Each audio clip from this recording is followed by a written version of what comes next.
FIFA club world cup tournament അതങ്ങനെ കഴിഞ്ഞു. ചെൽസിയാണ് ഈ ഒരു പുതിയ 32 ടീം ഫോർമാറ്റിലെ ചാമ്പ്യൻ എന്ന് പറയുന്നത് ചെൽസിയാണ്.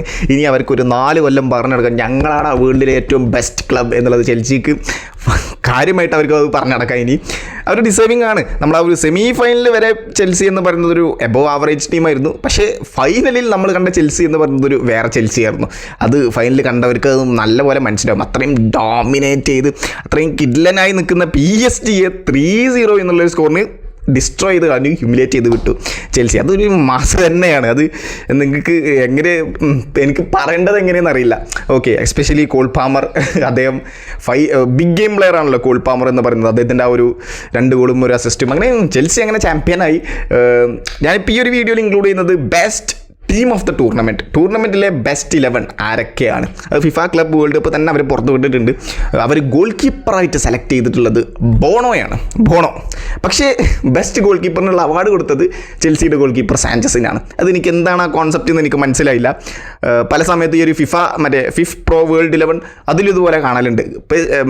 അതിൽ വേൾഡ് 11 ഒരാളും ബെസ്റ്റ് ഗോൾ കീപ്പറിന് അവാർഡ് കൊടുത്ത വേറെ ആളും, അതുപോലെ തന്നെ ഇതിലും. പക്ഷേ ബോണോ സ്റ്റാർട്ടിംഗ് ലെവൽ ഡിസേർവിംഗ് ആട്ടോ. ഞാൻ കാര്യം പറയാലോ, അദ്ദേഹം ആ ഒരു മാഞ്ചസ്റ്റർ സിറ്റിനേറ്റൊക്കെ എജാതി സേവ് ഉണ്ടായിരുന്നു. അത് നിങ്ങൾ കിടന്നിട്ടൊക്കെ ഒരു സേവ് ഉണ്ടായിരുന്നു. നിങ്ങൾ കണ്ടിട്ടുണ്ടെങ്കിൽ മനസ്സിലാവും. പിന്നെ വളരെ കാമാണ്. അൽ ഹിലാലിന് വേണ്ട സമയത്ത് ഫോം ആവുന്നൊരു പ്ലെയറാണ് ബോണോ എന്ന് പറയുന്നത്. ഞാൻ അദ്ദേഹത്തെ ഡിസേർവിംഗ് അല്ല എന്നല്ല പറഞ്ഞത്, പക്ഷേ ബോണോ ഡിസേർവിംഗ് ആണ്. സാഞ്ചസ് അടിപൊളിയാണ്, എനിക്കത്രേ പറയാനുള്ളൂ. പിന്നെ സെൻറ്റർ ബാക്ക് ആയിട്ട് 2 സെൻറ്റർ ബാക്ക്, ഒന്ന് മാർക്കിന്യോസും ഒന്ന് തിയാഗോ സിൽവ എന്ന് പറയുന്നത് പ്യൂർലി ഡിസേർവിങ്.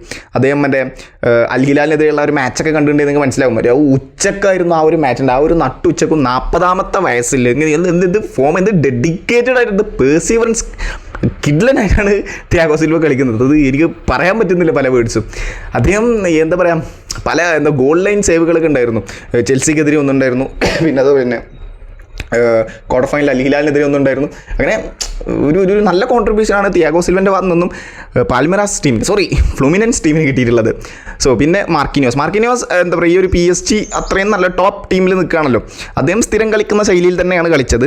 അദ്ദേഹം ഒരു എക്സ്ട്രാ ഓർഡിനറി പെർഫോമൻസ് എന്ന് പറഞ്ഞു കഴിഞ്ഞാൽ PSG കുറച്ചും കൂടി കൺട്രോൾഡ് ആണ് ഗെയിം. അദ്ദേഹം ആ ഒരു എബോ ആവറേജ് പ്ലേ തന്നെ നടത്തിയിട്ടുള്ളൂ. അദ്ദേഹം ഡിസേർവിംഗ് ആണ് വേൾഡ് ലെവലിൽ, അതല്ല ഞാൻ പറയുന്നത്. പിന്നെ റൈറ്റ് ബാക്ക് ആയിട്ട് അഷ്റഫ് ഹക്കീമിയെ ഞാൻ എന്താ പറയുക, അദ്ദേഹം പൊതുവെ ഡിഫെൻസിലുണ്ട്, അറ്റാക്കിലുണ്ട്, PSG-യുടെ കൗണ്ടർ അറ്റാക്കിലുണ്ട്, എല്ലാത്തിലും ഉള്ളൊരു പ്ലെയറാണ് അദ്ദേഹം പലപ്പോഴും റൊട്ടേറ്റ് ചെയ്യാറാണ്. അതായത് ചില സമയത്ത് റൈറ്റ് വിങ് ആയിട്ട് കളിക്കും, അപ്പോൾ ആ സമയത്ത് വിറ്റീനിയ റൈറ്റ് ബാക്ക് ആയിട്ട് ഇറങ്ങും. അങ്ങനെ ഒരു റൊട്ടേറ്റിംഗ് പ്ലെയറാണ് അഷ്റഫ് ഹക്കീമി. അദ്ദേഹം ഡിസേർവിംഗ് ആണ്. അദ്ദേഹം ആ ഒരു ബയൺ മ്യൂണിക്കിനെതിരെയുള്ള അവസാനത്തെ നിമിഷത്തെ ആ ഒരു അസിസ്റ്റ്, അത് നമ്മളാരും മറക്കൂല. 3, 4, 5 പ്ലെയേഴ്സിൻ്റെ ബയൺ മ്യൂണിക്കിൻ്റെ ഇടയിൽ കൂടെയാണ് അദ്ദേഹം വന്ന് ആ ഉസ്മാൻ ഡെമ്പലേക്ക് അവർ ബോൾ കൊടുത്തത്. അഷ്റഫ് ഹക്കീമി റൈറ്റ് ബാക്ക് ആയിട്ട് ഡിസേർവിംഗ് ആണ്. ലെഫ്റ്റ് ബാക്ക് ആയിട്ട് കുക്കുറെല്ല, അദ്ദേഹം ഡിസേർവിംഗ് ആണോ ചോദിച്ചു കഴിഞ്ഞാൽ ഓക്കെ, ഡിസേർവിംഗ് ആണ്. അത്രേ എനിക്ക് പറയാനുള്ളൂ കുക്കുറെല്ലിനെ കുറിച്ച്. അദ്ദേഹം പല സമയത്തും ആ ഒരു റൈറ്റ് വിങ്ങിലൂടെയുള്ള ആ ഒരു പ്ലേയേഴ്സിനൊക്കെ തടഞ്ഞിരുന്നുണ്ട് കുക്കുറെല്ല. പിന്നെ മിഡ്ഫീൽഡേഴ്സായിട്ട് 2 ആൾക്കാരാണ്. ഒന്ന് എൻസോ ഫെർണാണ്ടസ് ചെൽസിയുടെ, പിന്നെ ഒന്ന് PSG-യുടെ വിറ്റീനിയ. അദ്ദേഹം PSG-യുടെ വിറ്റീനിയ പ്യൂർലി ഡിസേർവിംഗ് ആണ്. ഞാൻ പറയാമല്ലോ, അത് എൻ്റെ ഒരു അഭിപ്രായമാണ്, ഞാൻ കംപ്ലീറ്റ് പറയുന്നത്. അദ്ദേഹം പല സമയത്തും ഡിഫൻസിൽ നിന്ന് ബോൾ വന്ന് കൺട്രോൾ ചെയ്ത് അറ്റാക്കേഴ്സിന് കൊടുക്കുന്നുണ്ട്. അദ്ദേഹം തന്നെ വന്ന് ആ ഒരു ബോളിനെ പല സമയത്തും ഗോൾ സ്കോർ ചെയ്യുന്നുണ്ട്. അത്ലറ്റിക്കോ മാഡ്രിഡിനെ അതിനേറ്റൊക്കെ നമ്മൾ കണ്ടതാണ്. വിറ്റീനിയ ഡിസേർവിംഗ് ആണ്. എൻസോ ഫെർണാണ്ടസ് ചെൽസിക്ക് വേണ്ട സമയത്ത് അദ്ദേഹം ഫോം ആവുന്നതാണ് ഈ ഒരു സീസണിൽ. അദ്ദേഹം കഴിഞ്ഞ സീസണിൽ അത്ര നല്ല ഫോമിലല്ല. ഒരു 100 മില്യൺ 135 മില്യൺ ആയിട്ട് ചെൽസി കൊടുത്ത് മേടിച്ചതാണ് എൻസോ ഫെർണാണ്ടസിനെ ബെൻഫിക്കയിൽ നിന്ന്. പക്ഷേ ആദ്യത്തെ സീസൺ അത്ര നല്ല സീസൺ അല്ലായിരുന്നു കമ്പാരിറ്റീവ്ലി. പക്ഷേ ഈ സീസൺ അടിപൊളിയായിരുന്നു. അദ്ദേഹം നല്ല ഫോമിൽ കളിച്ചിട്ടുണ്ട്. ചെൽസിക്ക് വേണ്ട സമയത്ത് അദ്ദേഹം ഫോം ആവുന്നുണ്ട്. അതാണ് എൻസോ ഫെർണാണ്ടസിൻ്റെ ഒരു സ്പെഷ്യാലിറ്റി. പിന്നെ 2 വിങ്ങേഴ്സായിട്ട് ഒന്ന് കോൾ പാമറും ഒന്ന് പെഡ്രോ നെറ്റോയും. അത് 2 നേരെ തിരിച്ചല്ലേ വരേണ്ടത്. പെഡ്രോ ലെഫ്റ്റ് വിങ്ങിലും, 2 പേരും ചെൽസിയുടെ പ്ലെയർ. പെഡ്രോ നെറ്റോ ലെഫ്റ്റ് വിങ്ങിലും, കോൾ പാമർ റൈറ്റ് വിങ്ങിലല്ലേ വരണ്ടേ. അവർ നേരെ തിരിച്ചാണ് ഇട്ടത്. എന്താ സംഭവം എനിക്ക് മനസ്സിലായില്ല.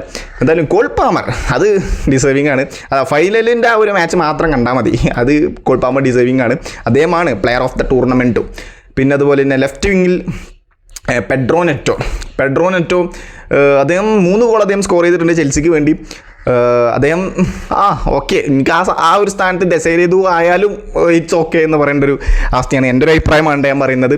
പിന്നെ അതുപോലെ തന്നെ സ്ട്രൈക്കേഴ്സായിട്ട് ഒന്ന് നമ്മുടെ ഗോൺസാലോ ഗാർസിയ റയൽ മാഡ്രിഡിൻ്റെ, അതായത് ക്ലബ്ബ് വേൾഡ് കപ്പിൽ ഉദിച്ചൊരു പ്ലെയറാണ്. സാബി അലൻസോ വന്നു, ഒരു പ്ലെയറിനെ ഇറക്കി വിട്ടു, 4 ഗോൾ സ്കോർ ചെയ്തു. ക്ലബ്ബ് വേൾഡ് കപ്പിലെ ടോപ്പ് സ്കോറർ ഗോൺസാലോ ഗാർസിയാണ്. അദ്ദേഹമാണ് 4 ഗോളോടുകൂടി ടോപ്പ് സ്കോറർ ആയത്. അദ്ദേഹം സ്ട്രൈക്കറിന് ഡിസേർവിംഗ് ആണ് എന്നാണ് എൻ്റെ ഒരു അഭിപ്രായം. പിന്നെ ഒന്ന് അരിയാസ്, ഫ്ലുമിനൻസിൻ്റെ സ്ട്രൈക്കർ, അദ്ദേഹം ആകെ ഒരു ഗോൾ 2 ഗോളായിട്ട് പ്രൊവൈഡ് ചെയ്തിട്ടുള്ളൂ. പിന്നെ ഗ്രൂപ്പ് സ്റ്റേജ് കഴിഞ്ഞ് റൗണ്ട് ഓഫ് 16 അദ്ദേഹം കുറച്ച് ഫോമായിരുന്നു, പക്ഷേ ക്വാർട്ടർ ഫൈനലൊന്നും അത്ര നല്ല കളിയിൽ കളിച്ചു. എനിക്ക് ആ ഒരു സ്ഥാനത്ത് ഉസ്മാൻ ഡെമ്പലയെ കൊടുത്തുകൂടായിരുന്നു എന്ന് എനിക്ക് തോന്നി. കാരണം ഉസ്മാൻ ഡെമ്പലയ്ക്ക് ചെറിയ മൈനർ ഇഞ്ചുറി ഇഷ്യൂസ് ഉണ്ടായിരുന്നു. ലൂയിസ് എൻട്രിക്ക് അങ്ങനെയായിരുന്നു അദ്ദേഹത്തെ ഇറക്കിയിരുന്നത്. പക്ഷേ എന്നിട്ടും 4 മാച്ച് അദ്ദേഹം ഇറങ്ങി, 2 മാത്രമേ സ്റ്റാർട്ടറായിട്ട് ഇറങ്ങിയിട്ടുള്ളൂ. പക്ഷേ എന്നിട്ടും 2 ഗോളും ഒരു അസിസ്റ്റും പ്രൊവൈഡ് ചെയ്ത് നല്ല ഫോമിൽ കളിച്ചിട്ടുണ്ട് ഉസ്മാൻ ഡെമ്പലെ. ഫൈനൽ വിട്, എക്സെപ്റ്റ് ദ ഫൈനൽ. ഓക്കെ, അങ്ങനെയാണ് ഇപ്പോൾ കറണ്ട് ഗോൺസാലോ ഗാർസിയും അരിയാസുമാണ് സ്ട്രൈക്കറായിട്ട് കൊടുത്തുള്ളത്. ഇങ്ങനെയാണ് ഒരു വേൾഡ് 11 കംപ്ലീറ്റ് വന്നിട്ടുള്ളത്. പിന്നെ അതുപോലെ തന്നെ ക്ലബ്ബ് വേൾഡ് കപ്പിൻ്റെ അവാർഡ്സിനെ കുറിച്ച് എനിക്ക് പറയാനുള്ളത് പ്ലെയർ ഓഫ് ദ ടൂർണമെൻറ്റ് അത് കോൾ പാമറാണ്. പിന്നെ അതുപോലെ തന്നെ best young player of the tournament അത് ഡെസേരെ ദുവയാണ്. പിന്നെ അതുപോലെ തന്നെ ബെസ്റ്റ് ഗോൾ കീപ്പർ സാഞ്ചസ് ആണ്, ചെൽസിയുടെ ഗോൾ കീപ്പർ സാഞ്ചസ് ആണ്. ഡെസേരെ ദുവ PSG ആണ്. പിന്നെ അതുപോലെ തന്നെ നമ്മുടെ ടോപ്പ് സ്കോറർ റയൽ മാഡ്രിഡിൻ്റെ ഗോൺസാലോ ഗാർസിയ, അദ്ദേഹമാണ് ടോപ്പ് സ്കോറർ. 4 ഗോൾ അദ്ദേഹം ചെയ്തിട്ടുണ്ട്, 4 ഗോൾ അടിച്ചിട്ടുണ്ട്. അങ്ങനെ ആ ഒരു ടൂർണമെൻറ്റിൻ്റെ മെയിൻ അവാർഡ്സും ഇതൊക്കെയാണ്. So best celebration call Palmer, ആ ഒരു കോൾഡ് സെലിബ്രേഷൻ അതും ഫിഫ ക്ലബ്ബ് വേൾഡ് കപ്പ് ഇൻസ്റ്റാഗ്രാമിൽ ഒഫീഷ്യലായിട്ട് ഇട്ടിട്ടുണ്ട്, ബെസ്റ്റ് സെലിബ്രേഷനുള്ള അവാർഡ്. സോ എന്തായാലും ഈ സാബി അലൻസോ ഈ ഒരു ക്ലബ്ബ് വേൾഡ് കപ്പ് തുടങ്ങുന്നതിന് മുമ്പ് അദ്ദേഹം പറഞ്ഞിരുന്നു ഈ ഒരു ക്ലബ്ബ് വേൾഡ് കപ്പ് എന്നുള്ള ഈ ഒരു ടൂർണമെൻറ്റ്, അതായത് യൂറോപ്യൻ ഡോമിനൻസ് ചിലപ്പോൾ മേ ബി അവർ കുറയാൻ ചാൻസ് ഉണ്ട്. അതായത് യൂറോപ്യൻ ടീംസ് മാത്രമല്ല, വേറെയും പുറത്ത് കുറച്ച് ക്ലബ്ബുകളുണ്ട്. അത് വളരെ കൃത്യമായിട്ട് നമ്മൾ ഈ ഒരു ടൂർണമെൻറ്റിൽ കണ്ടു. അതായത് പല യൂറോപ്യൻ വമ്പന്മാരും സൗദി പ്രോ ലീഗിലെ ടീമിനോട് പരാജയപ്പെടുത്തും, പല യൂറോപ്യൻ വമ്പന്മാരും ബ്രസീലിയൻ ടീമിനോട് പരാജയപ്പെടുന്നു. ശരിയാണ്, സെമി ഫൈനലിലേക്ക് എത്തിയപ്പോൾ ഫ്ലൂമിനൻസ് മാത്രമായിരുന്നു ഉണ്ടായിരുന്നത്. പക്ഷേ ഒരു എന്ത് വേണേലും നടക്കാം, സിംഗിൾ മാച്ച് ആയതുകൊണ്ട് എന്ത് വേണേലും നടക്കാം. നമുക്ക് ഭയങ്കര രസമാണ്, നമുക്ക് ഭയങ്കര എൻ്റർടൈൻമെൻ്റ് ആണ്. ഇത് ആര് ജയിക്കും, എങ്ങനെ ജയിക്കും, എപ്പോൾ ജയിക്കും ഒന്നും പറയാൻ പറ്റില്ല. അങ്ങനത്തെ ഒരു ടൈപ്പ് ടൂർണമെൻറ്റ് സംഭവം കൊള്ളാം. ഇനി 2029 എല്ലാ കൊല്ലം ഉണ്ടായിരുന്ന രസമായിരുന്നല്ലേ.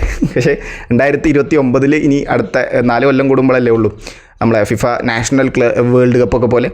സോ ഇനി നമുക്ക് അടുത്ത ക്ലബ്ബ് വേൾഡ് കപ്പ് നോക്കാം. ഇനി നമുക്ക് മറ്റേ ഇത് വരാണ്ട്, യുഎഫ സൂപ്പർ കപ്പ് വരാണ്ട് 20 ദിവസത്തിൻ്റെ ഉള്ളിൽ വരുന്നുണ്ട്. കറക്റ്റ് ഡേറ്റ് ഞാൻ നോക്കിയില്ല. So thank you so much.